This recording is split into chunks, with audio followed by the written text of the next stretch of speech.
Bonjour Dominique. Bonjour Philippe, ça va bien? Ça va très bien. Écoute, tu nous parles d'un sujet qui pique ma curiosité, pique certainement aussi celle des gens qui nous écoutent. Problème que je connaissais pas du tout, qui s'appelle l'hypersensibilité chimique multiple. C'est Oui, quoi tout ça? à fait. En fait, c'est un trouble chronique qui est caractérisé par de multiples symptômes. Malheureusement, c'est pas encore reconnu au Québec. Puis d'ailleurs, dans le monde, on s'entend pas officiellement là-dessus. Également, dans certains États américains aussi, ça semble nébuleux au niveau des recherches et des connaissances. Et c'est d'ailleurs vu malheureusement comme un problème neurocognitif. Trop souvent, ce syndrome est perçu comme un problème de santé mentale. Alors, on réfère directement en évaluation psychiatrique ou encore dans un centre de prévention suicide. On va même proposer parfois des accompagnements spirituels, ça va jusque-là, ou même avec un prochain aidant pour mieux traverser cette période qui est extrêmement difficile et qui peut être à vie avec des problèmes complètement là, d'une importance assez importante pour la personne.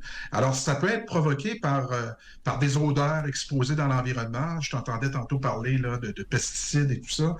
Ça peut être un facteur qui peut déclencher un syndrome de sensibilité chimique. Ces syndromes-là sont tolérés par la majorité des gens. Il y a quand même une minorité de personnes où ce que ça passe pas.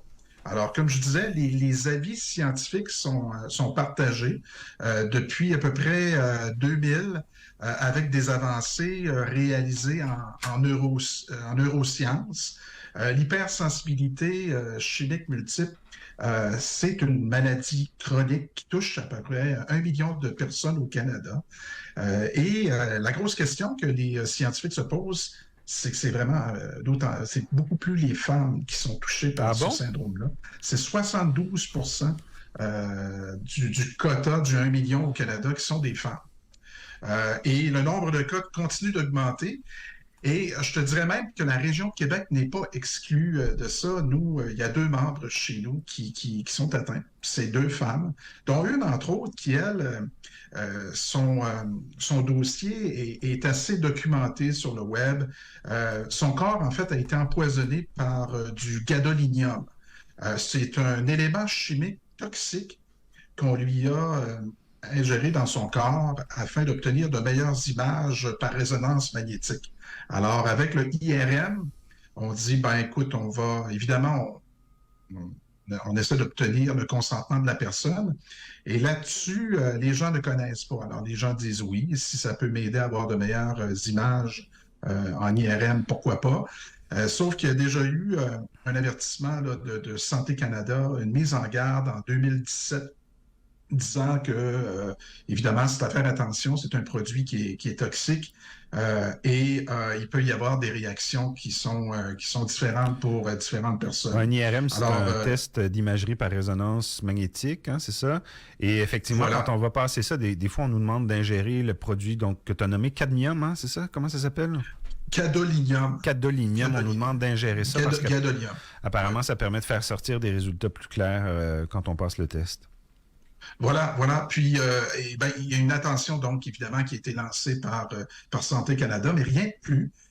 Évidemment, il peut y avoir des dépôts dans le cerveau et dans le corps, et c'est le cas d'une dame en particulier là, de la région de Québec.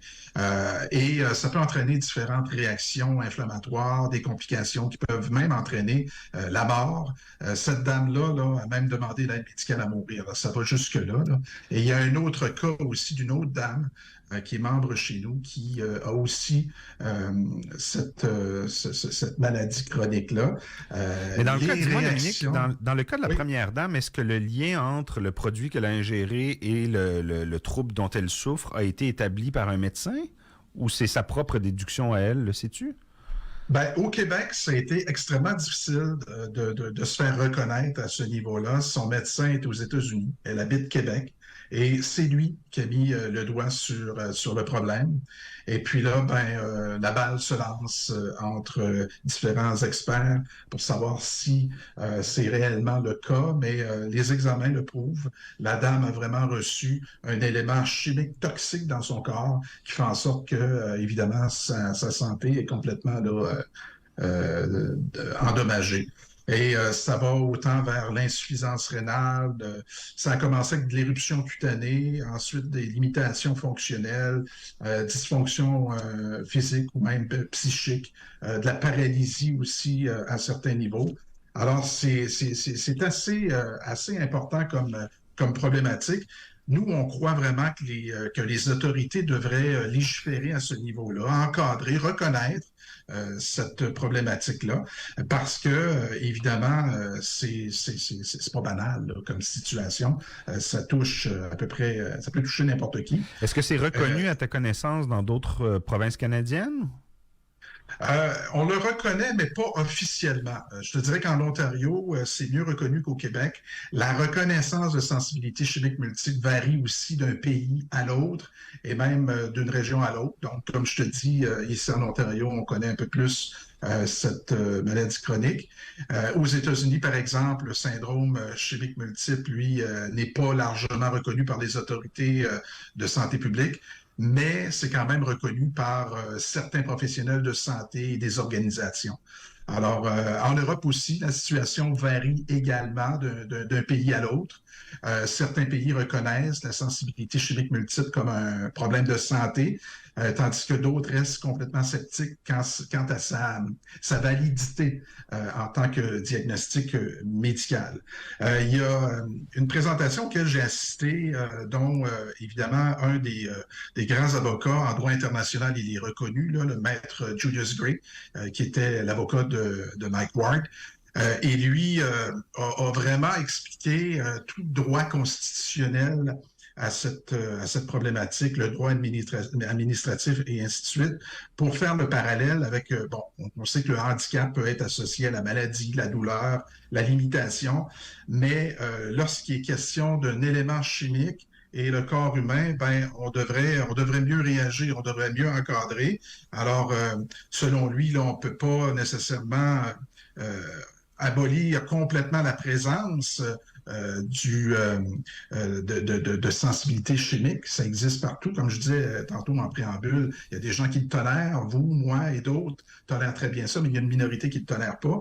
Alors, il devrait peut-être y avoir des zones déterminées. Il faudrait définir ce qui est raisonnable pour la société, puis mieux s'adapter, évidemment, dans la mesure du possible, à la problématique. Puis le syndrome aussi là, doit être pris au sérieux et traité. Il faut respecter à ce sujet-là les droits et les responsabilités de la personne. C'est un peu ce qu'il disait. Le problème, c'est que dans le système de santé, il faut dénoncer aussi et corriger les fausses mentions de santé mentale. Parce que trop souvent, c'est facile de dire, ah, cette personne-là a vraiment un trouble au niveau de la santé mentale, c'est pas sérieux, c'est ainsi de suite, parce que le fait que c'est méconnu par certaines expertises médicales, ben, tout de suite, c'est très facile de prendre le raccourci, de dire c'est un problème de santé mentale, et là, on la réfère au département de santé publique pour qu'elle ait un traitement à ce niveau-là. Alors, ce type de commentaire ou de diagnostic laisse des traces dans le dossier du patient. Et puis là, ben, quand il était question de santé mentale dans un dossier médical, ben, cette personne-là ne peut pas vraiment recevoir les traitements pour combattre le vrai syndrome de sensibilité chimique multiple. Alors, c'est ce qui est inquiétant. Puis, évidemment, ça peut être aussi banal que dans un logement inadéquat. Exemple, avec la moisissure, ça peut dégager des odeurs, ça peut faire en sorte qu'une personne peut développer ce syndrome-là. Alors, il y a toute la notion du handicap, puis le droit au logement aussi. Je ne rentrerai pas dans les détails, mais il y a le côté biomédical, social, et toute la question de la loi de la stratégie là, nationale du logement qui tente du mieux de protéger les personnes, mais tout ça est organisé aussi par des composés organiques volatiles qu'on ne voit pas nécessairement, qui sont 2 à 5 fois plus élevés à l'intérieur de logement plutôt qu'à l'extérieur. Et juste à titre d'information, si on prend un parfum, un simple parfum, il peut y avoir 3224 ingrédients à l'intérieur, qui sont en fait là, des syndromes volatiles, des syndromes de santé, là, de problématiques. Et ça peut aussi, il y a des polluants chimiques à l'intérieur de tout ça, mais que la majorité des gens tolèrent sans problème. Donc, c'est une grosse problématique. Ce qu'on souhaiterait, c'est, comme je le mentionnais tantôt, c'est que les autorités puissent mieux encadrer, mieux légiférer, mieux documenter Ben, d'abord cette reconnaître, faudrait... problématique. D'abord, reconnaître, oui. Est-ce qu'il y a des traitements connus pour ça? Ben, c'est du cas par cas, hein. C'est à certains niveaux, oui, à certains niveaux, non, à tel point que les deux dames que je te parle ont demandé ont demandé l'aide médicale à mourir parce que c'est des dames qui sont isolées depuis de nombreuses années. Il y a même une dame qui, elle, passe ses journées avec un masque à gaz dans son logement. Là. C'est à ce point-là, là. Puis elle dort avec, puis même en période hivernale, à -25, la fenêtre est ouverte, puis l'air ambiant, Puis essentiellement, lui, cette dame-là, pollue l'environnement. elle se fait dire par les autorités québécoises que c'est dans sa tête, c'est ça? Oui, exact. Puis, en fait, certains reconnaissent, mais je te dirais qu'il y a comme aussi le vide juridique aussi à ce niveau-là. Elle veut faire aussi des poursuites aussi contre certains faux diagnostics, mais encore là, c'est pas évident étant donné que la loi ne reconnaît pas la sensibilité chimique multiple. Donc, ça cause problème à différents niveaux. Pas évident. Et évidemment, dans certains cas, pourquoi ça nous touche, nous? Ben, c'est parce que ça peut entraîner certains handicaps pour certaines personnes qui, à un moment donné, se ramassent avec des limitations fonctionnelles. Ils peuvent se ramasser en fauteuil roulant. Puis, euh, donc, c'est assez problématique et même, j'oserais dire, dramatique à certains niveaux. Ça s'appelle l'hypersensibilité chimique multiple. Merci beaucoup, Dominique, de nous avoir expliqué ce que c'était ce matin.